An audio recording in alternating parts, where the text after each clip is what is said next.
갈라디아 4장 21절로 31절 말씀 방독하겠습니다. 내게 말하라. 율법 아래 있고자 하는 자들아, 율법을 듣지 못하겠느냐? 기록된 바 아브라함의 두 아들이 있으니 하나는 여종에게서 하나는 자유 있는 여자에게서 낳았다 하였으며, 여종에게서는 육체를 따라 낳고 자유 있는 여자에게서는 약속으로 말미암았느니라. 이것은 비오니 여자들은 두 언약이라. 하나는 신의 산으로부터 종을 낳은 자니 곧 하갈이라. 이 하갈은 아라비아에 있는 신의 산으로부터 지금 있는 예루살렘과 같은 곳이니 그가 그 자녀들과 더불어 종노릇하고, 오직 위에 있는 예루살렘은 자유자니 곧 우리 어머니라. 기록된 바 잉태하지 못한 자여 즐거워하고 하라. 산고를 모르는 자여 소리질러 외치라. 이는 홀로 사는 자의 자녀가 남편 있는 자녀보다 많음이라 하였으니, 형제들아 너희는 이삭과 같이 약속의 자녀라. 그러나 그때에 육체를 따라 난 자가 성령을 따라 난 자를 박해한 것 같이 이제도 그러하도다. 그러나 성경이 무엇을 말하느냐? 여종과 그 아들을 내쫓으라. 여종의 아들이 자유 있는 여자의 아들과 더불어 유업을 얻지 못하리라 하였느니라. 그런즉 형제들아, 우리는 여종의 자녀가 아니요 자유 있는 여자의 자녀니라. 아멘. 여기 이제 이 말씀 드리면 단어들이 조금 차이가 있어서 여자란 말이 나와 있지는 않아요. 전부 여자라고 썼잖아 앞에. 그런 단어들은 없는데 흐름을 보면 그게 들어가야만 되는. 그래서 여러분 이해하고 들어가시면 좋을 것 같아요. 갈라디아 4장에서 여러 교회들에게, 갈라디아 교회 성도들에게 너에게 내가 대해서 의심이 있다. 바울은 그렇게 외쳤습니다. 그 의심을 대해서 의심하는 것에 대해서 무엇을 너희들이 이해하지 못하고 있는지 대해서 그것을 정확하게 가르쳐 주는데, 여기서 두 언약이 나오고요, 두 아들이 나오고 그 다음에 두 신분이 나옵니다. 그러니까 그것이 찾아지면, 여러분 오늘 성경을 제대로 읽고 말씀 들은 거예요. 그게 찾아지면, 자, 두 신분에 대해서 말하고 있는 것은 갈라디아 교회 성도들이 가르침을 듣고 믿음으로 성령을 받아서 하나님의 아들이 되고 아빠 아버지라 부르짖는 신분을 획득했습니다. 그리스도께서 율법의 저주 가운데 있는 자들을 위해서 성장해 주신 그 은혜를 의해서 얻어진 것입니다. 스스로 얻은 것도 아니죠. 그러니까 이들은 바로 그리스도의 성령을 받고 율법의 저주에서 해방되었으면 율법의 요구가 이루어져서 영을 따라서 몸의 행실을 죽이고 살아가는 자들이 되도록 하신 거예요. 근데 한 가지는 성령을 받은 자들에게 유대교 거짓자들에 의해서 할 일을 행해야 한다고 하는 그 말을 듣고 그들의 가르침을 따라서 날과 달과 절기와 해를 지키고 있다는 거예요. 그들을 따라가면 안 되죠. 스승은 성령이고 또 바울의 가르침을 따라가야 되는, 바울이 전한 복음에는 더한 복음이 없으니까 그 복음을 안 따라가고 그렇게 살아가고 있습니다. 거기에서 의심을 하고 있는 거죠. 그래서 이제 그리스도께서 구약에서 우리도 오시기 전에, 이 세상에 안 계신 게 아니고 세상에 오시기 전에 행해야 될 것은 율법에 속한 자가 되게 하는 거예요. 그대로 하면 율법에 속한 자들이 된다. 다시 구약의 성도들 같이 그리스도를 믿어야 되고 율법의 저주에서 또 성령을 받아야 되고, 그러니까 여러분 다시 두 번째 일을 해야 하잖아요. 그래서 바울이 그렇게 얘기한 거죠. 내가 그리스도의 형태가 너희 갖춰지기까지 해산의 진통을 겪고 있다 라고 이야기를 한 거예요. 새로운 생명이 태어남을 의미합니다. 영적으로. 바울은 이들을 향해서 나의 자식들아 너희 안에 된 때를 갖추기까지 내가 해산의 고통을 겪고 있다고 고백했습니다. 그러니까 그리스도가 다시 잉태되는 걸 의미합니다. 그래서 해산할 때까지. 그러면 새로운 자녀가 태어나겠죠? 신생아, 영적 신생아. 그 자리를 다시 세워야 되는 거지. 그러면서 20절에 내가 이 순간 너희를 향하여 있어 나의 음성을 변하려 하느니 너희에게 관하여 의심이 있다 라고 강력하게 이야기하고 있습니다. 너희에 대해서 의심을 하고 있음을 그들에게 말하고 있는 것은 그 진심으로 다시 태어난 자리를 찾는 것이 문제가 되고 있다는 거예요. 여러분, 태어났으면 그게 한 번 태어나면 되는 거잖아요. 우리가 육체로 태어나도 한 번 태어나면 두 번 태어날 필요가 없잖아요. 그렇지 않나요? 두 번 태어나면 없죠, 세상에서. 그러니까 이것은 영적인 것만 두 번 태어날 수 있어요. 영적으로 태어나면 두 번째 태어나는 거예요. 그래서 겁난다, 그런 말씀인 거죠. 근데 여기에서 다뤄야 할 말씀이 17절 말씀이에요. 여러분도 지난주에 들으셨 분들은 다 아실 건데, 그들이 너희를 열심내는 것은 올바른 것이 아니요 도리어 너를 내쫓아 열심을 내고자 함이라. 이게 말씀이 좀 불완전해요. 내용을 보니까. 네, 잘 보시면 여기서 첫 번째 17절의 첫 번째 그들이란 말은 유대교 거짓 교사들을 가리킵니다. 유대교 거짓 교사들이 너희를 향해서 열심을 내는 것은 갈라디아 교회 성도를 향해 열심을 내고 있는 것은 올바른 것이 아니다 라고 이야기합니다. 도리어 그들이 너희를 내쫓아서 열심을 내게 하고자 하는 거다. 이거 내쫓는다고 써있어. 이간시킨단 말이 아니에요. 언어로 절대 그 말이 아니에요. 그 말은 될 수가 없어요. 내쫓는다는 거. 그러면 율법을 가르치는 사람이 성령 받은 자를 내쫓는다는 의미예요. 그들이 거짓 교사들이 와서 자기들이 스승이 되어버리는 거예요. 바울이 가르친 그 성도들을. 그걸 생각해보고 상상을 해보시라고 지금 말씀드리는 거. 실제로 그렇게 됐으니까. 그러면 율법이 성령을 가르칠 수 있습니까? 못 가르치죠. 율법 받은 자들 성령 못 가르칩니다. 성령 받은 자. 성령은 기름 부음 받은 자는 성령이 가르쳐줘요. 말씀을. 그러니까 선생님이 필요 없는 거죠. 필요 없다는 것은 세상에서는 별로 필요가 없다는 의미고, 하나님은 우리에게 가르쳐줘야만 되는 거죠. 그건 분명합니다. 근데 만약 유대교 교사들은 자신들이 교회에 사역하는 교사와 같은 자리에 서서 이들을 지도를 하는 거예요. 내 말 안 들리면 나가! 내쫓아버리는 거예요. 그러면 내 말 듣고 그러면 율법을 지켜. 이렇게 하는 거죠. 여기에 대한 이해가 정확하면 이 뒤에 말씀이 다 이해가 됩니다. 그게 엄청 중요한 단어입니다. 내쫓았다는 말. 그래서 그들은 갈라디아 여러 교회의 성도들은 성령을 받고 그리스도를 믿고 살아가는 자들 구원받기에 부족한 자를 가르치면서 그들 자신들이 가르침을 받아들이는 않는 자들을 내쫓아버렸다 이거예요. 그 이유는 유대교사들이 자신들이 가르침을 받게 하려고 그런 짓을 하고 있다는 거예요. 그렇게 열심을 내서 막 그렇게 그들을 향해서 나오는 거예요. 여러분, 열심 가진 사람 이길 사람이 없어요. 세상에서. 열심 가진 사람 못 이깁니다. 끝까지 붙잡고 늘어지면요 굉장히 힘들어요. 그렇게 내쫓았단 말이 무슨 말이에요? 그들을 향해서 율법 가진 자가. 그래서 이 말씀이 뒤에 말씀이 그렇게 나오는 거예요. 그래서 이걸 어떻게 이해할 수 있나? 이건 오늘 본문에 그에 대해서 말씀해 주고 있습니다. 두 언약이 있고 두 아들이 있고 두 신분으로 나뉜다는 사실을 보여줍니다. 먼저 21절로 23절의 말씀을 보겠습니다. 내게 말하라. 율법 아래 있고자 하는 자들아, 율법을 듣지 못하였느냐? 기록된 바 아브라함의 두 아들이 있으니 하나는 여종에게서 하나는 자유있는 여자에게서 낳았다 하였으며 여종에게서는 육체를 따라 낳고 자유있는 여자에게서는 약속으로 말미암았느니라. 아멘.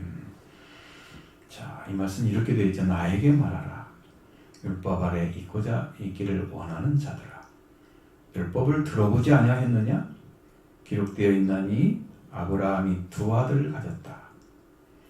여종에게서 하나를, 노예가 아닌 자로부터 하나를. 그 여종에게서부터 육체를 따라 낳아졌고 그 자유로운 자에게부터는 약속으로 말미암았느니라. 자유로운 자라는 말을 썼죠. 거기에 이제 사라를 상징하기 때문에 여자란 말을 썼어요. 거기다가 여자를 붙인 거예요. 그렇게 했습니다, 성경이.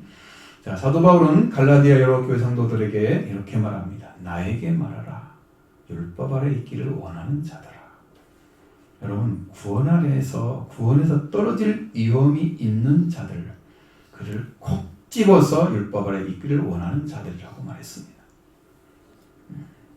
율법 교지서 유대교 거짓 교사들의 율법을 가르침에 굴복하고 있는 신앙, 그들을 향해서 그걸 얘기한 율법 아래 있기를 원하는 자들이라고 이야기했습니다.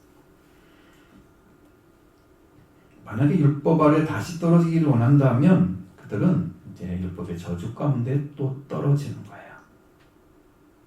여러분, 신앙이 세워졌는데 떨어지는 건 위험하죠? 위험합니다. 그건 회복시키기가 정말 힘듭니다. 신앙이 잘 세워진 사람이 한번 타락하면 돌아오기가 거의 불가능한 사람들이 많습니다. 정말 믿는 사람들 가운데 떨어지면, 특별히 은사주의들은 떨어지면 거의 못 돌아옵니다. 그런데 말씀 가진 사람들은 회개할 수 있는 길을 주십니다. 하나님께서. 정말 위험한 율법의 정죄 아래 저주 아래 떨어져서 다시글 때를 갇혀야 자가 되고 그리스도를 잉태해서 태어나면 되기 때문에 그들은 새로운 신앙의 진리를 따라서 거짓된 가르침을 버리지 않으면 중대한 자리에 서게 된다는 것을 인식해야 되는 거죠. 그렇게 위험합니다. 지금 거기에 가면 안 되죠. 이런 사실은 너무나 아픈 일이 아닐 수가 없습니다. 그리고 그들에게 말합니다. 율법을 들어오지 못하였느냐? 기록되어 있나니 아브라함의 두 아들을 가졌느니라고 말씀하셨습니다. 율법을 들어오지 못했느냐? 그 율법은 이 창세기의 율법은 창세기 2장부터 나와 있긴 하지만 율법을 모세로부터 받은 것은 아니잖아요. 직접 그런 율법은 아니죠. 그런데 율법을 들어오지 못했냐면서 아브라함의 두 아들을 가르쳐옵니다. 그럼 율법의 기록품이 아닌가? 근데 이제 우리가 성경을 나눌 때 창세기부터 율법서로 들어갑니다. 그러니까 여러분 의심 없이 그냥 받아들이시면 됩니다. 창세기부터 율법서 들어가니까. 창출내민시를 율법서라고 그러거든요. 그러니까 여러분 그렇게 들으시면 됩니다. 그 첫째 아들 이스마엘이 태어난 때를 기록해 놓았습니다. 창세기 16장 1절부터 3절의 말씀, 여기에 기록되어 있습니다. 여러분 잘 따라오느냐 안 따라오느냐 제가 보고 있어요. 잘 들으려면 귀를 쫑긋 들으셔야 되고 아니면 찾아야 돼요. 그렇지 않으면 여러분이 못 따라오고 있는 겁니다. 그러면 이제 한 군데 뺏기면 잊어버리면 다른 거 못 따라옵니다. 연결이 안 되니까. 그러니까 잘 들으시든지 정확하게 아니면 성경을 찾으시든지 그렇게 하셔야 됩니다. 자, 창세기 16장 1절 3절. 아브라함의 아내 사레는 출산하지 못하였고 그에게 한 여종이 있으니 애굽 사람이여 이름은 하갈이라. 사레가 아브라함에게 이르되 여호와께서 내 출산을 허락하지 아니하였으니 너나건대 내 이전에게 들어가라. 내가 혹 그로 말미암아 자녀를 얻을까 하노라 하며 아브라함의 사레의 말을 들으니라.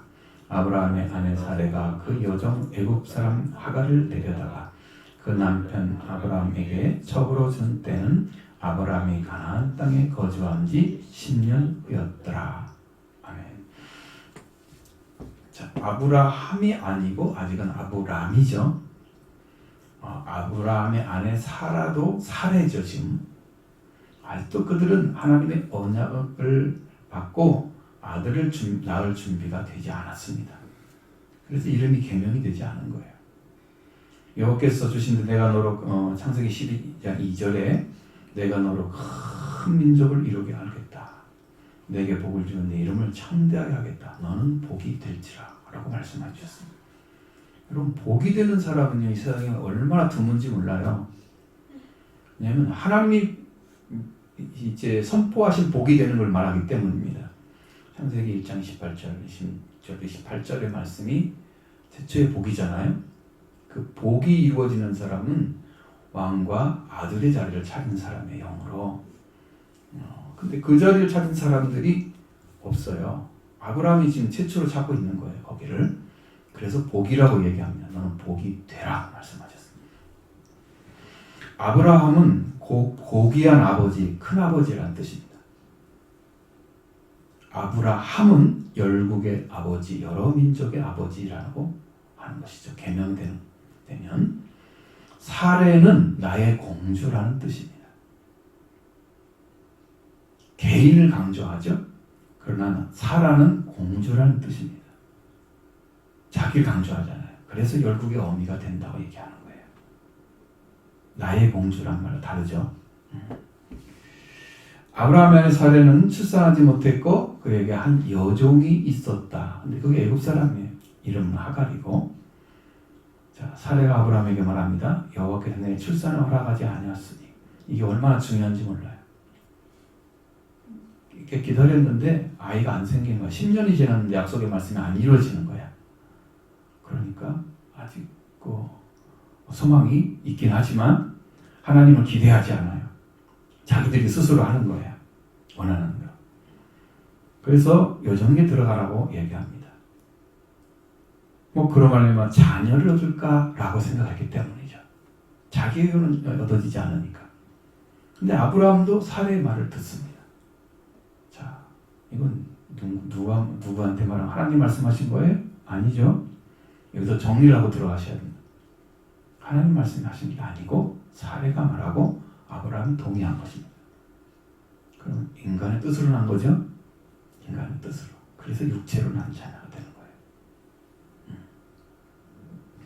그렇게 여종 사례 안에 아브라함의 안에 사례가 그 여종 애굽 사람을 하갈을 데려다가 남편 아브라함에게 첩으로 준 때가 가나안에 거주한 지 10년 후였다. 그랬습니다. 아브라함이 85세가 된 거예요. 85세. 75세에 부름받고 10년 동안 아무 일도 없었어요. 사레와 하갈을 첩으로 주었고 그가 아브라함으로 하갈이 아들을 임신했습니다. 아브라함은 아브라함이라는 이름을 계명하시고 언약의 자녀를 낳게 하는 그때가 아니었기 때문에 하갈이 임신한 것은 하나님의 약속이 있었습니까? 없었습니다. 누구의 생각입니까? 아브라함의 사례의 생각이고 아브라함은 동의한 거예요. 아브라함도 받아들였다는 것은 실망이 굉장히 있었다는 걸 말합니다. 말씀에 대한 은혜가 아니고 하나님은 이렇게 오랫동안 기다렸는데 안 줄 것 같아 자녀를 약간 포기하던 느낌? 그런 상태죠. 자, 근데 창세기 16장 4절 말씀에서 보니까 거기에 이제 또 한 가지 중요한 사실을 단서를 줍니다. 아브라함이 하갈과 동침하더니 하갈이 임신하매 라고 했습니다. 하갈이 임신을 했다. 이게 첫째 아들이 임신하는 과정이에요. 두 아들이 있었던 말씀드렸잖아요. 그러면 둘째 아들의 임신하는 과정은 뭡니까? 창세기 21장 1절로 7절. 그 앞에 내용은 많이 있지만 그걸 다 말씀드릴 수 있는 시간이 없으니까 이 말씀을 대신하겠습니다. 창세기 21장 1절로 5절의 말씀에 여호와께서 말씀하신 대로 사라를 돌보셨고 여호와께서 말씀하신 대로 사라에게 행하셨으므로 사라가 임신하고 하나님이 말씀하신 시기가 되어 노년 아브라함에게 아들을 낳으니 아브라함이 그에게 태어난 아들 곧 사라가 자기의 낳은 아들을 이름하여 이삭이라 하였고 그 아들 이삭이 낳은 지 8일 만에 그가 하나님이 명령하신 대로 할례를 행하였더라. 아브라함이 그 아들 이삭이 태어난 그때는 태어날 때 100세라. 아멘. 아브라함이 100세 때 이삭을 낳았다는 거죠. 사례를 통해서 태어난 아들 아브라함의 아들 이삭은 여호와께서 말씀하신 대로 돌보셔서 하나님께 여호와께 돌보셔서 여호와의 말씀대로 행하셨기 때문에 사라가 임신하고 아들을 낳았다는 겁니다. 여호와께서 하신 대로 한 거예요. 첫째 아들은 사라가 있죠. 사례가. 그러나 두 번째 아들은 여호와께서 약속하신 대로 말씀하신 대로 하나님이 돌보시고 하나님 아들을 준 거예요. 다르죠? 확신이 안 좋습니다. 아브라함은 아브라함으로 계명을 했고 사례는 사라로 계명되어 불리고 있었습니다. 여호와는 아들이 죄인의 삶에서 민족과 여러 왕을 낳는 아버지, 어머니 이름으로 바뀌어 주시고 그렇게 행하신 것입니다. 하갈이 임신한 것과 사라가 임신한 것은 다 같이 아브라함을 통해서 했습니다. 하갈은 사라라 개명되기 전에 사라를 말하고 아브라함이 받아들여서 태어난 아들입니다. 하갈의 아들은. 근데 그리고 그의 어머니 아브라함의 아내 사라의 여종이었다. 여종에게서 태어난 아들이 이스마엘인 거예요. 여종. 종의 자식인 거예요. 주인의 아들이 아닌 거예요. 그러니까 이게 율법을 상징하는 존재.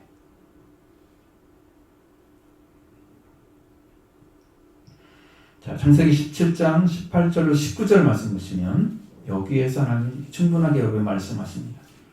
정확하게 찝어서 말씀하시는 거죠. 하나님께서 아브라함에게 너의 아들 이삭과 언약을 맺으리라. 이렇게 말씀하신 것입니다. 아브라함이 들었어요. 아브라함이 뭐라고 하는지 아세요? 18절에 아브라함이 이에 하나님께 아뢰되 이스마엘이나 하나님 앞에 살기를 원합니다. 아직도 안 믿고 있었죠. 자기가 나는 이스마엘이나 좀 살게 해주시고 나는 아들도 안 줬으니까 아직도 소망이 별로 없는 거죠. 그리고 19절에 보면 하나님 말씀하십니다. 아니라 네 아내 사라가 내게 아들을 낳으리니 너는 그 이름을 이삭이라 하라. 내가 그와 언약을 세우리니 그의 후손에게 영원한 언약이 되리라. 아멘. 이렇게 약속한 아들이란 말이에요. 이렇게 약속한 아들이란 말이에요. 하나님과 관계에서 철저하게 하나님 돌보시는 목적에서 말씀하신 대로 이루어진 거잖아요. 그러니까 여러분 신앙이라는 것은 약속하신 말씀이 이루어져야 구원인 거예요. 아브라함이 이삭을 낳게 되고 하나님은 그 한 단계를 더 뛰어넘어서 이삭을 모리아산에 바치게 했지만 일단 아들을 낳으면 그 아들은 낳은 자체로 하나님 말씀대로 이루어졌으니까 성공하신 거예요. 그 한 단계를 더 뛰어넘는 신앙으로 아브라함께서 세우시기 위해서 모리아에 있는 산에 가서 네 아들 번제드리라고 한 거예요. 여기 아들인지 먼저 태어나야 돼요. 아브라함과 약속을 하시고 그 약속은 네 아내 사라가 내 아들을 낳으리니 이삭이라 하셨고 내가 그와 언약을 세우고 있고 그것은 내게 영원한 언약이 될 것이라고 말씀하십니다. 그러니까 이삭과 맺어지는 언약이 이렇게 쫙 내려오는 거예요. 그러면 그 약속을 누구한테 주셨어요? 태어나지 않는 이삭은 주겠어요? 아브라함이 주신 거죠. 지금 듣는 사람 누구예요? 아브라함이죠. 그러니까 누가 아니란 말이에요? 이스마엘은 아니라는 거죠. 딱 갈라졌죠? 이걸 찾아내시면. 그리고 이제 23절, 22절, 23절에 기록되어 있나니 아브라함이 두 알을 가졌느니라 여종에게서부터 하나를 노예가 아닌 자로부터 하나를 그 여종에게서는 육체를 따라 낳아졌고 그 자유로운 여자에게서부터는 약속으로 말미암았느니라. 이 말씀이 여러분 이해되셨죠? 무슨 말씀인지 아시겠죠? 딱 나누잖아요. 그러니까 여러분 우리가 말씀을 따라가는 사람들은 약속을 받은 말씀을 하나님이 이루고 가십니다. 그러면 구원이 이루어집니다. 여러분들 약속 말씀 받으시고 그 말씀대로 인도받기를 원합니다. 아론의 두 아들은 이스마엘과 이삭이라는 사실을 성경 창세기에 기록되어 있습니다. 여종에서부터 하나를 여기가 아닌 자로부터 하나를 이렇게 두 아들이 있었다. 여종에서는 아브라함의 아내 사라의 여종인 하갈로부터 하나를 얻었습니다. 그리고 노예가 아닌 자로부터 하나를 얻었습니다. 사로부터 하나인 그 이삭을 얻은 거예요. 그런데 그 여종에서부터 육체를 따라 낳아졌다고 합니다. 그 자유로운 여자로부터는 약속을 말미암았다고 말씀하고 있습니다. 자, 그러니까 분명하게 여러분 이 사실이 성경에 여러 번 반복돼서 이야기를 하고 있는 거예요.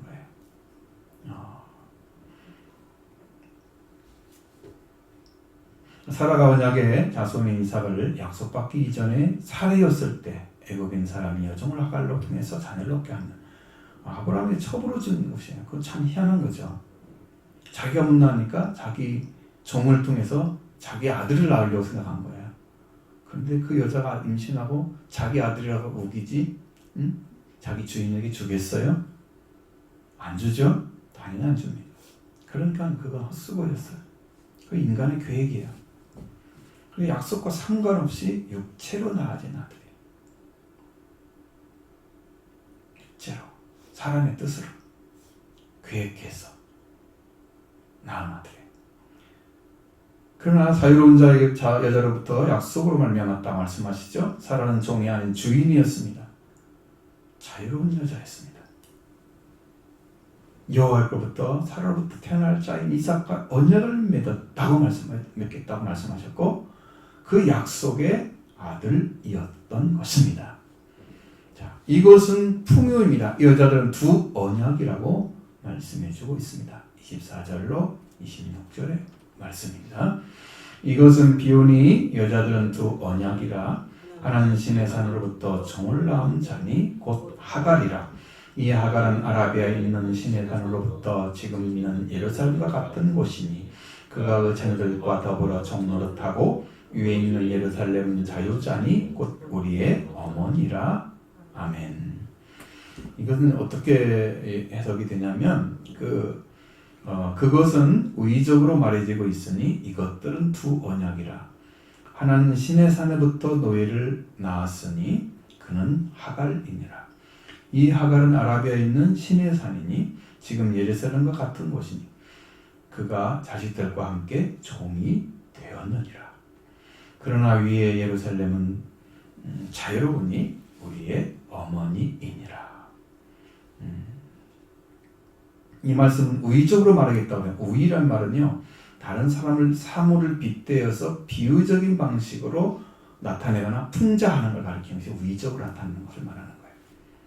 그러니까 어떤 사물을 빗대어서 이렇게 하는 거예요. 그러면 이게 지금 아브라함과 두 아들과 사라와 이제 그 하갈의 관계를 이게 빗대서 지금 가져와서 이야기를 해주려고 한다 이 말이에요. 이것은 이제 우리 성경에서는 비유법이라는 말을 썼습니다. 비유법. 근데 더 풍성하게 말하면 풍유법입니다. 풍유법. 풍유법은요, 비유법 중에서 가장 수준이 높은 거예요. 차원이 높은 거예요. 여기는. 비유법 중에서 차원이 높은 것으로 무엇에 비유한다는 말을 드러내지 않고 비유하는 말만을 들어서 그 뜻을 알게 하는 방법, 풍유법을 사용한 거예요. 여기는. 우리 성경은 우의적으로 말하고 있다는 게 하지만 여기는 풍유법입니다. 이것들은 두 언약이라. 무엇입니까? 신에서 노예를 낳았으니 하갈이라고 말하고 있죠. 하갈로부터 태어난 이스마엘은 여종의 아들로 태어났다. 이렇게 말합니다. 종이 되는 자리에 역시 종이게 태어나면 뭐가 나와요? 종이 나와요. 그러니까 육체로 또 종인 사람이 태어나면 종의 아들이 되는 거죠. 예를 들어 여러분 딱지를 붙은 사람 있어요. 살인자 아버지가 있으면 살인자 아들이 되어버리잖아요. 그렇죠? 그거 못 벗어나죠. 비슷해요. 이 종으로 태어나면 종의 아들 그렇게 부르지 뭐라고 불러요? 되게 이름도 부르면서 그렇게 인식하고 있죠. 다 그렇습니다. 자, 우리가 아담의 범죄를 통해서 죄인으로 태어났잖아요. 우리가 죄를 범한 건 아니잖아요. 스스로. 근데 이미 죄를 지어서 죽을 자로 태어난 거예요. 예수 그리스도를 통하지 않고는 구원받지 못하는 사람으로 이미 되어 있어요. 그냥 우리가 그걸 부정하든 인정하든 상관없이 우리는 구원을 받지 않으면 안 되는 존재죠. 그렇게 만들어져 있어요. 이 하갈은 신의 산으로부터 노예를 낳았다는 것은 신의 산으로부터 받은 율법으로 태어난 자녀를 가리키고 있는 거예요. 신의 산으로부터 왔다 그랬잖아요. 그러면 율법으로부터 온 자녀란 얘기예요. 그 율법은 뭐예요? 종이 되게 한다는 거예요. 이들은 율법 아래 있고 율법 아래 있는 자들은 율법을 항상 행하지 않으면 저주를 받고 율법의 정죄에서 벗어날 수 없어서 율법의 종으로 살아가게 되는 노예가 되는 거죠. 바로 그 사람입니다. 하갈은 자신뿐만 아니라 자식들과 함께 종이 된 것을 가리키고 있습니다. 어머니가 종이니까 아들도 종이 된 거예요. 어머니가 자유자니까 아들도 자유자가 된 거예요. 누가 어디 태어나야 되겠어요? 응? 여러분도 자유자 되기를 원하죠? 그럼 자유자로 태어나야 되죠. 그러니까 하늘로부터 태어난 자들은 자유로부터 태어나는 거예요. 율법으로 태어나면은 종으로 태어나는 거예요. 거기에 살고자 한다고? 그럼 죽는 거죠. 율법으로부터 알 육체가 없다고 말씀하시는데 왜 살고자 합니까? 그걸로? 부정해야 되죠? 예수 그리스도를 인정해야 됩니다. 하갈은 아라비아에 있는 신의 산이니 지금 예루살렘과 같은 곳이라고 했습니다. 지금 예루살렘의 땅에 있는 거잖아요. 땅에 있는 것들은요, 의가 아니에요. 의로움이 아니에요. 종이 된 곳이 예루살렘입니다. 하늘에 있는 예루살렘이 아니라는 거죠. 하늘의 예루살렘을 지금 우리한테 들어가게 하기 위해서 예수님 오신 거예요. 그리고 이제 계시록의 마지막에 들어가는 곳이 새 예루살렘인 거예요. 그걸 하늘 예루살렘으로 표현하지 않고 새 예루살렘으로 표현하는 거예요. 거기에 들어가기 위해서 그런 거지. 그걸 우리가 아셔야 돼요. 성경의 최종적인 목적지가 새 예루살렘입니다. 그런데 26절의 말씀은 그 사실을 확실하게 증명해 줍니다. 그러나 위의 예루살렘은 자유로우니 우리의 어머니라. 땅에 있는 예루살렘 아니죠? 위의 예루살렘입니다. 위라는 말을 썼을 때 항상 하늘이라는 말을 가리킨다고 말씀드렸죠. 하늘에 있는 예루살렘이에요. 하늘에. 위의 예루살렘은 자유로운 곳입니다. 약속을 받고 복음을 통해서 자유를 얻은 자들만이 들어가는 곳입니다. 율법의 저주와 정죄에서 매여있던 자들이 그리스도의 죽으심과 부활의 자신을 이루어져서 하늘길로부터 태어난 자들이 됩니다. 그 사람만 예루살렘에, 위에 있는 예루살렘에 들어갑니다. 이 예루살렘은 자유로운 우리의 어머니다. 어머니는 우리를 낳는 존재잖아요. 그러니까 하늘에서 태어난 자들을 얘기하는 거예요. 그러면 하나님께서, 예수님께서 오셔서 해결하신 것과 같다는 천국을 가지고 오셨죠. 그 예수 그리스도를 통해서 자유를 얻은 자들은 위의 예루살렘에서 태어난 자녀입니다. 이게 잘 이해가 안 되시나 보네.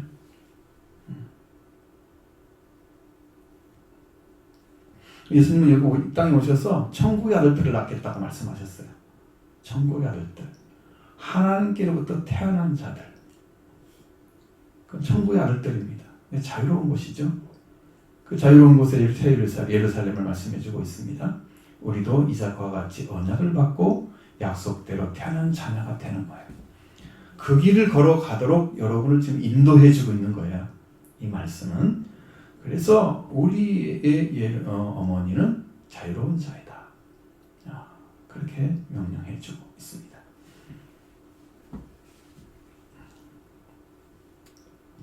그리고 잉태하지 못한 자의 산의 진통을 겪지 못한 자의 남편이 있는 자의 아들보다 많다고 말씀해주고 있습니다.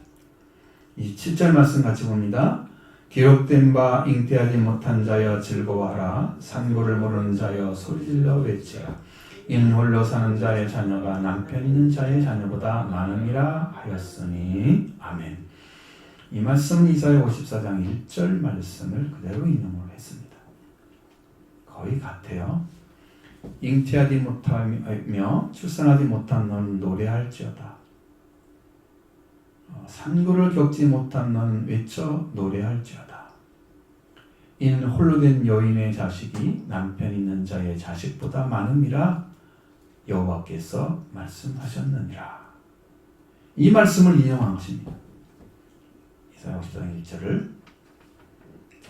이사야 54장에서 선지자 이사야는 하나님께서 그리스도를 인해서 화해를 선포하십니다. 그리고 영적인 평화의 상태에 도래될 것을 말씀해주고 있는데, 많은 주의 종들을 통해서 하나님의 사랑과 평화가 땅에서 이루어질 것을 예언해 놓은 거예요. 바울은 이 구절을 인용해서 새로운 섭리로 하나님의 많은 자녀들이 태어날 것이라는 것과 믿음의 자녀들의 박해자들에 대해서 고난을 물리치고 믿음의 자녀로 궁극적으로 승리한다는 증거를 우리에게 주기 위해서 이 말씀을 인용했어요. 그러면 27절의 말씀은 이렇게 읽어줍니다. 수태하지 못한 자여 기쁘게 되라. 명령형이에요. 해산의 진통을 모르는 자들아 소리질러 외쳐라. 버림받은 자의 자식들이 남편 있는 자의 자식들보다 많다고 참으로 기록되어 있느니라. 정말 그렇게 기록되어 있다 이 말이에요. 정말로. 이렇게 이루어진다 그 말이에요. 이거 어떻게 이루어져야 되나? 수태하지 못한 아니한 자, 해상의 진통을 겪지 아니한 자들에게 기쁘게 되고 소리질러 외치라고 명령을 하는 거예요. 도대체 가능한가요? 수태하지 못한 자들이 기쁘게 되려면 뭘 해야 돼요? 수태해야죠. 수태하지 못했으니까요. 그렇죠?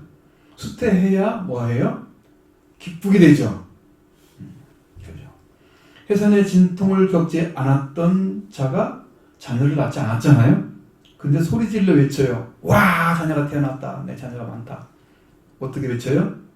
자녀가 태어나야만 그걸 외칠 수 있죠.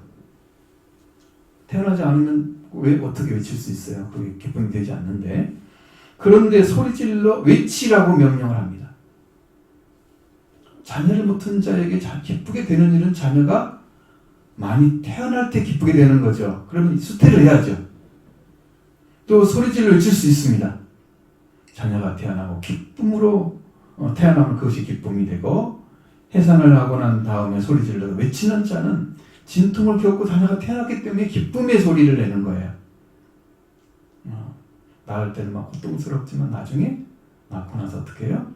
그 자녀를 안고 웃잖아요. 해산의 진통 후에 기쁨이 오잖아요. 그 기쁨을 이렇게 표현해 놓고 있습니다. 개정개혁 성경에서 홀로 사는 자라는 말은 헬라어 에레무라는 단어입니다. 명사로. 여긴 버림받은 자, 과부가 된 자를 말합니다. 과부가 된 자. 남편을 잃은 한 과부의 고독한 불행한 상태를 나타내는데, 남편이 없는 자가 홀로 된 사람, 과부예요. 이 사람, 홀로 사는 자는 지금 과부가 된 자를 말합니다. 이렇게 버림받은 자식이 남편 있는 자식들보다 많다고 얘기합니다. 여러분, 혼자 사는데 어떻게 자녀가 태어나요? 아니, 숫자지 못했는데 어떻게 기쁘게 노래를 불러요? 기쁨이 돼요? 자, 그러니까 남편은 이것입니다. 남편이 율법이 된다고 하면요, 남편과 이혼해서 옛 남편과 헤어져야 되죠. 율법에서 헤어지고 하나님께서 보내신 자 그리스도에 가서 새로운 자녀로 태어나는 거죠. 그 율법과 남편 관계가 맺어 있으면 계속해서 자녀는 안 되고 나는 죄 가운데 살아가는 율법 아래에 있는 자가 되는 거죠.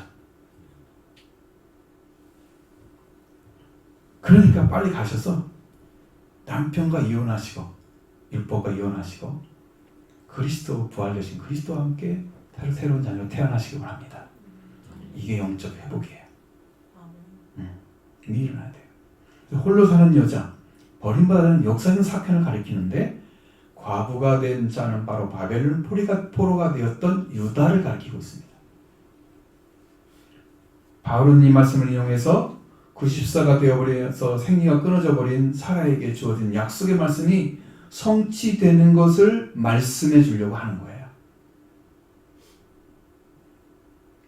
그럼 생리가 끊어진 여자 아이를 낳을 수 있어요?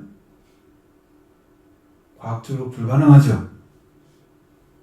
땅에서 인정할 수 없죠. 물론 그러면 마리아도 잉태하는 것도 인정하는지 못 하겠죠. 학자 중에서 성경을 다 믿는데 마리아 잉태만 안 믿는 사람도 있어요. 그건 믿기가 너무 어렵다. 근데 성령으로 보면 알 수 있습니다. 다 믿어집니다. 사라에게 주었던 약속에는 직접적으로는 야손에 대한 것이지만 이는 믿음으로 하나님의 자녀가 된 그리스도인들을 가리키는 것입니다. 하나님께서 약속의 자손이 어머니 사라를 통해서 복음을 주시고 그 복음으로 교회가 확장되어 간다는 계시를 담고 있는 거예요. 이 말씀 안에.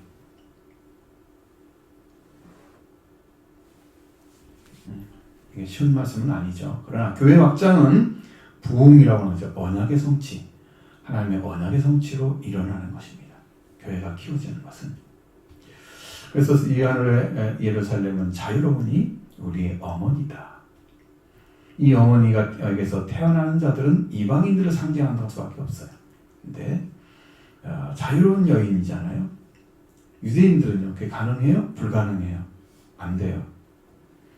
이방인들은 그건 되죠. 근데 유대인들 중에 들어온 사람이나 혹은 이방인들은 믿음으로 태어나면요, 다 이들 양자로 다 들어가는 거예요. 아브라함의 자손이라고 양자가 안 되는 게 아니에요. 다 양자로 들어가요. 그렇게 해서 그들이 하나님께로 예수 그리스도를 통해서 태어나는 자녀들이 많다고 하는 거죠. 교회는 아내잖아, 영적으로. 성경에 보면은 남편은 그리스도라고 말씀하시고 있고 아내는 교회라고 말씀하고 있잖아요. 그럼 교회에서 성도들이 오셔서 그리스도를 만나서 그리스도를 잉태를 해야 여러분이 하나님의 자녀로 태어나는 것입니다. 그러면 거기서도 뭐가 시작돼요? 부흥이 시작되는 거예요. 부흥이. 지금 여기를 지금 이야기하고 있는 거예요. 전체 포머스 다 얘기하면 교회를 가리키는 것이죠. 오늘날 우리도 그게 자유로운 여자에 태어난 것과 연결이 되어 있습니다. 그래서 이제 28절 29절 말씀 보십니다. 형제들아 너희는 이삭과 같이 약속의 자녀라. 그러나 그때의 육체를 따라 난 자가 성령을 따라 난 자를 박해한 것 같이 이제도 그러하니라. 여기는 약속의 자녀, 성령을 따라 태어난 자녀, 육체를 따라 난 자녀, 두 자녀 나왔죠? 신분 나타났죠? 나타났습니다. 여기 신분을 가리킵니다. 이 말씀은 형제들아 너희는 이삭을 따라 우리는 약속의 자녀들이니라. 그러나 그때의 육체를 따라 태어나게 된 자가 성령을 따라 태어난 자를 박해하고 있었던 것과 같이 마치 지금도 이러하니라. 어디를 얘기하는 거예요? 갈라디아 교회를 지금 얘기하는 거예요. 여러분 말씀드렸죠. 어떤 상황인가는 조금은 인식이 되시죠. 그걸 생각해 보시면서 들으셔야 돼요. 위에서 말씀드린 것처럼 이 예루살렘은 자유로우니 우리 어머니라고 말씀하셨죠. 이 예루살렘은 곧 사라를 가리키고 있습니다. 약속을 받은 어머니가 사라였습니다. 종이 아니고 주인이기 때문에 자유로운 것입니다. 종은 매여 있잖아요, 주인에게. 그렇죠? 그러나 그 주인이 종에게 매이는 없죠. 그러니까 자유로웁니다. 이삭이 아들로 태어날 때에 내가 사레에게 태어날 이삭과 연약을 맺을 것이라고 여호와께서 말씀해 주셨습니다. 그는 이삭은 그는 분명한 약속의 자녀였습니다. 그와 형제들아 너희는 이삭을 따라 약속의 자녀라. 그럼 우리가 약속을 받고 태어난 자녀만 성령으로 난 자인 거예요. 그래서 5장에 넘어가면 성령을 따라 행하라 라고 말씀하고 있는 거죠. 연결되죠? 읽으면서 다 떨어져 읽었잖아요, 많이. 다 연결되죠? 연결됩니다. 뭘 얘기하고 있는지를 다 알 수 있습니다. 그런데 매우 흥미로운 일은 이 약속의 자녀를 육체를 따라 태어나게 된 이스마엘이 조롱하고 있다고 하는 것입니다. 자, 여기 말씀이에요. 창세기 21장 8절로 9절의 말씀. 이 말씀에 들어가 있어요, 그것이. 그 내용이. 이건 다 인용한 거예요. 그러니까. 자, 21장 8절로 9절.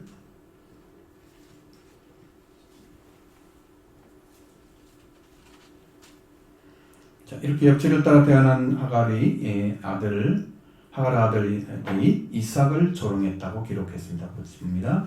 아이가 자라매졌을 때고 이삭이 졌을 때는 날에 아브라함이 큰 잔치를 베풀었더라. 사라가 본즉 아브라함의 아들 여국 여인 하갈의 아들이 이삭을 놀리는지라. 이 말씀은 놀린다고 써 있잖아요. 근데 원어는 전혀 아닙니다. 분위기가. 사라가 아주 진귀한 모습을 보게 되는 거예요. 그 순간에. 아이가 자라서 젖을 떼게 됐을 때 이삭이 젖대는 날에 아브라함이 큰 잔치를 베풀었다. 기쁨이겠죠? 이 아이가 이제 젖을 떼고 이제 유아기에 들어간 거죠. 아주 애기는 아니고 가난하긴 아니고. 사라가 보니까 아브라함의 아들인 이 애굽 여인 하갈의 아들이 이삭을 놀리고 있다. 놀린다고 놓는 자라 이 말은요 차악하라는 말이에요. 이거는 웃다, 비웃다 그런 말인데 이거는 웃다란 말을 표현할 수 없죠. 비웃다란 말로 표현되죠. 원어는 비웃다로 되어 있습니다. 그래서 비웃고 하면서 놀리거나 장난을 치는 이 정도가 아니고 조롱이나 희롱을 가리키는 단어입니다. 조롱으로 번역한 게 가장 좋습니다. 자, 이스마엘은 이미 13살이 넘었습니다. 저때 나이는 뭐 2-3살 사이 되겠죠?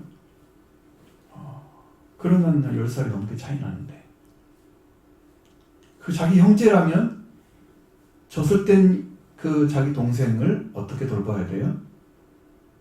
진짜 잘 돌봐야 되겠죠? 돌봐야 됩니다.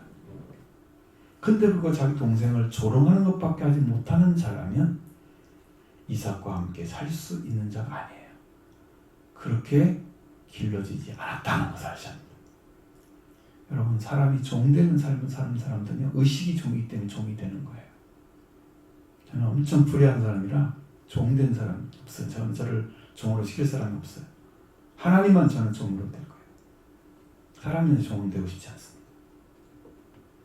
절대로 그렇게 들어가지 않습니다. 누구, 뭐 총리나 대통령이고 아무 상관없습니다.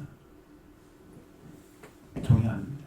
사람이 들어갔으면 이건 못합니다. 하나님 말씀이면 100번 예입니다. 목숨 걸고 지키죠. 그러니까 이게 종의 의식은요, 종의 마음을 가진 어머니로부터 받아가지고 그냥 사람을 이렇게 좋게 보고 잘 이렇게 대화하는 것이 아니라 종의 자리에 서서 그렇게 자기 인성이 길러지고 그렇게 키워지니까 그 아이가 그렇게 밖에 못합니다.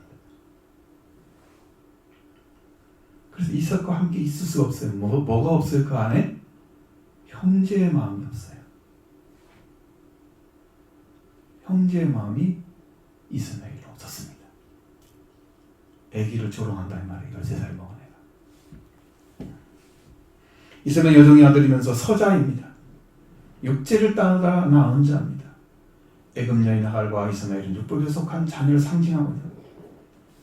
하갈은 지금 예루살렘과 같은 곳에 땅에 속한 자들이고 하갈로부터 태어난 자는 이스라엘은 육체를 따라 태어난 자로 율법 아래 있고 노예로 태어난 자를 가리킵니다.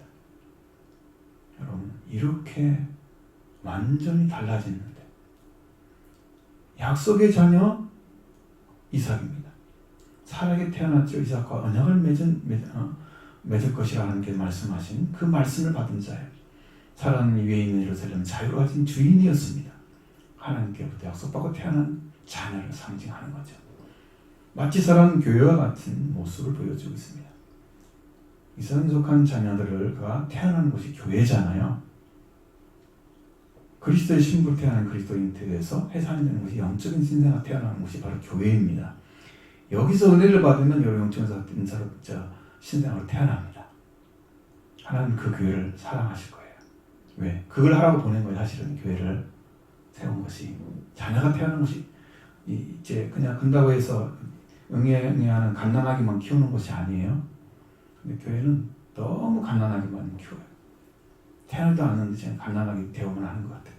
잘 섬기고 이렇게 하면 막 좋아하고 자기가 교회를 섬길지는 모르고 하나님도 섬기지 모르고 이것도 다 섬기지 못하고 그러면 진짜 자기 성경 받고 싶은 그런 자리에 쓴 사람들 많이 보잖아요. 어린아이만 키우는 거예요. 그게 아니거든요. 근데 육체로 태어난 종의 아들이 약속의 아들을 조롱하는 것입니다. 비웃거나 깔보면서 놀리는 게 조롱이잖아요. 형제의 마음은 없고 종과 같은 형제를 업신여기는 마음을 가지고 있었다는 걸 알 수 있죠? 여러분, 어떤 마음 가지고 사느냐에 따라서 여러분의 위치가 보여집니다. 형제의 마음을 가지고 찾아서 그리스도 통해 가진 사람들은 형제를 사랑합니다. 형제가 내 자신과 같이 사랑해지는 거예요. 귀하게 보이는 거예요. 그러니까 그 마음에서 나오죠. 그게 생각에서 나오는 게 아니고요. 그냥 있어요. 그게. 그건 그냥 말하면 되는 거예요. 삶이에요. 말이 행동인 거예요. 행위에 속한 것입니다. 그러나 그때의 육체를 따라 난 자가 성령을 따라 난 자를 박형과 같이 이제도 그러하니라. 이 하신 말씀을 기억하시기 바랍니다. 그때도 육체를 따라 난 자가 성령을 따라 난 자를 박해했던 것처럼 지금 유대교 거짓 교사들이 성령으로 태어났던 갈라디아 교회 성도들을 내쫓는 일이 생기고 있다 이 말이에요. 이해가 되시죠? 이제 무슨 말인지 확실하게. 지금 그 일 때문에 좀 근심하는 거예요. 바울이. 그러면 누가 상속을 얻느냐? 결정적인 말씀입니다. 30절 말씀 같이 봅니다. 그러나 성경이 무엇을 말하느냐? 여종과 그 아들을 내쫓으라. 여종의 아들이 자유인 여자의 아들과 더불어 유업을 얻지 못하리라 하였느니라. 아멘. 자, 이 말씀 읽었습니다. 그러나 성경이 무엇을 말하고 있느냐? 여종과 그의 아들을 내어 쫓아라. 여종의 아들을 자유로운 아들과 함께 상속하지 아니하도록 하였느니라. 이렇게 말씀해주고 있습니다. 자, 그 말씀의 근거는 여러분이 같이 읽었던 창세기 21장 8절로 12절에 연결되어 있습니다. 그게 하나예요. 그것만 보면 지금 말씀하신 게 다 이해가 되는 거예요. 무슨 말인지. 자, 28장 8절부터 있습니다. 아이가 자라매 젖을 떼고 이삭이 젖을 떼는 날에 아브라함이 큰 잔치를 베풀었더라. 사라가 본즉 아브라함의 아들 애굽 여인 하갈의 아들이 이삭을 놀리는지라. 그가 아브라함이 이르되 이 여종과 그 아들을 내쫓으라. 이 여종의 아들은 내 아들과 이삭과 함께 기업을 얻지 못하리라 하므로 아브라함이 그의 아들로 말미암아 그 일이 매우 근심이 되었더니 하나님께서 아브라함에게 이르시되 네 아이나 네 여종으로 얼마 근심하지 말고 사라가 네게 이런 말을 다 들으라. 이삭에게서 난 자라야 내 씨라 부를 것입니다. 아멘. 자, 이 말씀 보셨습니다. 아이가 자랐죠. 젖을 떼고 이삭이 젖을 떼는 날 아브라함 잔치를 베풀었다. 사라가 이제 거기서 광경을 목격하는 거죠. 애굽 여인 아브라함의 아들 애굽 여인 하갈이 이삭을 조롱했다. 사실을 사라가 목격을 했다는 거죠. 13살 먹은 이스마엘이 젖을 땐 이삭을 잘 돌봐야 하는데 그는 그것도 못하는 아이였다. 이 사실을 보고는 사라가 말한 거예요. 사라가 말했어. 아브라함이 말했습니다. 이 여종과 그 아들을 내쫓으라. 이 여종의 아들은 내 아들과 함께 기업을 얻지 못하리라고 말씀하셨습니다. 이 여종의 아들들은 내 아들과 함께 상속하지 못하리라. 원어로 보면 상속자가 아브라함의 집을 상속하는 자가 못 되는 거예요. 아브라함의 집을 상속하는 자. 여러분, 대부분이 누가 상속합니까? 아브라함이 자기 집을 큰아들이 상속하지요. 그렇잖아요. 그 큰아들 누가 받아야 돼요? 이스마엘이 받아야죠. 큰아들이니까. 말할 것도 없잖아요. 그게 정상 아니에요? 거기에 대해서 누가 일을 안 하면 없겠죠. 그렇습니다. 아브라함의 집을 이스마엘이 상속을 받아야 됩니다. 사라가 아브라함에게 이 종의 아들은 내 아들과 함께 상속하지 못한다고 말했을 때 아브라함은 그 아들로 말하면 그 일이 매우 근심이 되었다. 왜냐하면 이스마엘이 첫 번째 아들이기 때문에 엄청 사랑한 것 같아요. 그럴 수 있죠. 또 하나님 약속 받았지만 늦게 태어났는데 그 아들이 너무 귀여운 거죠. 사랑스럽고. 그래서 이 아들 버리면 안 되는데 사랑은 이렇게 해야 하구나. 나는 버릴 수가 없는데 그럼 근심을 하고 있죠. 매우 근심이 컸습니다. 하나님께서 이 사실을 다 아시고 아브라함에게 말씀하시는 건 네 아이나 네 여종으로 얼마나 근심하지 말고 사라가 네게 이런 말을 다 들으라고 얘기합니다. 하나님이 사라의 말을 다 인정을 해버렸어요. 그리고 이삭에게서 나는 자라야 네 씨라 부를 것이다 하고 말씀하셨어요. 자, 이 일에 대해서 하나님께서 아브라함에게 사라의 말을 들으라고 명령하시는 거예요. 그거 근심하지 말라고요. 그거에 대해서. 하나님의 결정으로 아브라함의 씨는 이삭에게서 나는 자라야 내 씨라 부를 것이라 것이며 네 집에 상속자가 될 것이라고 명령하심으로 일단락이 되어버린 거예요. 그러면 어떻게 됐어요? 쫓겨나는 거죠. 쫓겨나는 것입니다. 정은요, 그 집에 영원히 살 수가 없습니다. 근데 신약에서도 그 말씀이 있으면 하시는 거예요. 요한복음 8장 35절에 정은 영원히 집에 거하지 못하되 아들은 영원히 거하나니. 종은요, 그 집에 못 살아요. 종이 살면 끝나면 가야죠. 그 주인 아니잖아요. 내보내면 됩니다. 그리고 나서 그 뒤에 보면 14절 말씀에 보면 아브라함이 아침에 일찍 일어나 떡과 물 한 가죽 부대를 가져다가 하갈의 목에 베어주고 그 아이를 데리고 가게 했습니다. 집을 나가게 했죠. 첫 번째 아브라함이 나가게 했을 때는 하나님께 돌아가라고 그랬죠. 두 번째 내보냈을 때는 돌아가라고 말하지 않습니다. 끝나버린 거죠. 아브라함 관계가. 그리고 상속자는 이삭으로 딱 되는 거죠. 하나님 약속대로 이루어진 거예요. 이스마엘이 상속자에서 탈락한 거예요. 그럼 율법에 속한 자들은 다 탈락한다는 의미예요. 여기서. 여러분. 그러니까 이들의 거짓말 말 들으면 돼? 안 돼요? 그 말 들으면 안 되죠? 오직 복음만 들어야 됩니다. 예수 그리스도를 통해 주신 말씀만 들으셔야 됩니다. 거기에 믿고 순종해서 여러분 태어나셔야 됩니다. 그리고 하나님의 아들로 회복하셔야 됩니다. 이게 거듭난 자가 되는 이 길밖에 없는 거예요.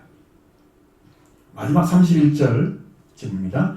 그런즉 형제들아 우리는 여종의 자녀가 아니요 자유 있는 여자의 자녀니라. 아멘. 이 말씀은요.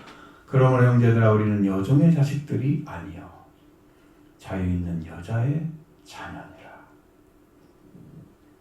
이것이 결론이에요. 여종의 자식 된다는 것은 율법 아래 있는 종의 자식을 말합니다. 그럼 누구한테 태어나야 돼요? 하갈에게 태어나야 돼요. 율법에게.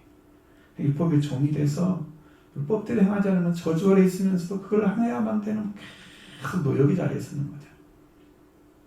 복음은 자유 갖다 주는데 말씀에 순종하면 되는데 그래서 숨쉬고 살 수 있는데 종들은 숨쉴 수가 없습니다. 자유가 없었기 때문에 늘 마음이 매여 있는 거죠. 약속의 아들이 하는 율법의 종인 것이에요. 우리가 지금도 율법 아래 있다면 우리는 종의 자리에 있는 거예요. 여종의 자리에서 여종에게 태어난 자녀, 율법에 태어난 자녀인 것입니다. 여종의 아들에서 자유 있는 자의 아들이 되게 하시는 거예요. 이게 신분이 변하죠. 신분이 변해야 됩니다. 여러분 자유 있는 여자에게 태어나면 약속의 아들이 되죠. 그러나 여종의 아들 되면 율법 아래 있고 그는 율법의 종이 됩니다. 자, 이렇게 둘로 딱 나눠져요. 그럼 여러분의 신앙을 어디에 초점을 맞추고 신앙생활하는지를 찾아보시면 돼요. 나도 하늘인 예루살렘 하나님 나라에 향해서 여러분이 정말로 이제 성경이 말한 것처럼 침노하는 자가 되시면 저는 아주 어렸을 때부터 교회 다니면서부터 하나님 나라를 너무 사모해서 저는 침노하는 자가 됐었습니다. 그게 어떤 의미인지 알고 있었거든요. 당시에도. 그래서 그 나라를 차지했잖아요. 들어갔단 말이에요. 너무 가고 싶은 거예요. 성경은 침노하는 자가 그걸 갖는다고 그래, 빼앗는다고 그랬죠. 그렇게 하시기 바랍니다. 그 하나님 나라를 위해서 달려가기 때문에 아무것도 보이지 않아요. 이상한 것이. 오직 하나님의 말씀과 그 하나님 나라만 보인 거예요. 그렇죠? 그게 너무 가고 싶은 거예요. 이건 내가 갖지 않으면 나는 손해보는 거야. 지금 이 땅에서. 괜히 사는 거야. 삶을 할 의미가 없어. 완전히 목표가 되어버렸습니다. 하나님 나라. 그것부터 태어나니까 하나님의 자식이 됐잖아요. 아들이 됐잖아요. 그러니까 난 사라의 아들이죠. 자유인자의 아들이죠. 여러분도 그렇게 됩니다. 왜냐하면 이 말씀이 그걸 가르쳐주고 있잖아요. 그리고 어떻게 들어가는도 가르쳐줬죠. 들어갑니다. 그래서 약속 있는 자의 자녀, 자유 있는 자의 자녀면 그는 약속의 아들입니다. 이제 살로부터 태어난, 복음으로 태어난, 하늘로부터 태어난 자가 되는 거예요. 이렇게 완전 큰 은혜의 역사 가운데 여러분 초청받아서 지금 살아가고 있는 거예요. 그러면 하나님의 아들들이 그리스도를 찾아서 말미암아 찾아져서 이걸 믿게 되면 여러분도 동일하게 들어갈 줄로 믿습니다. 할렐루야.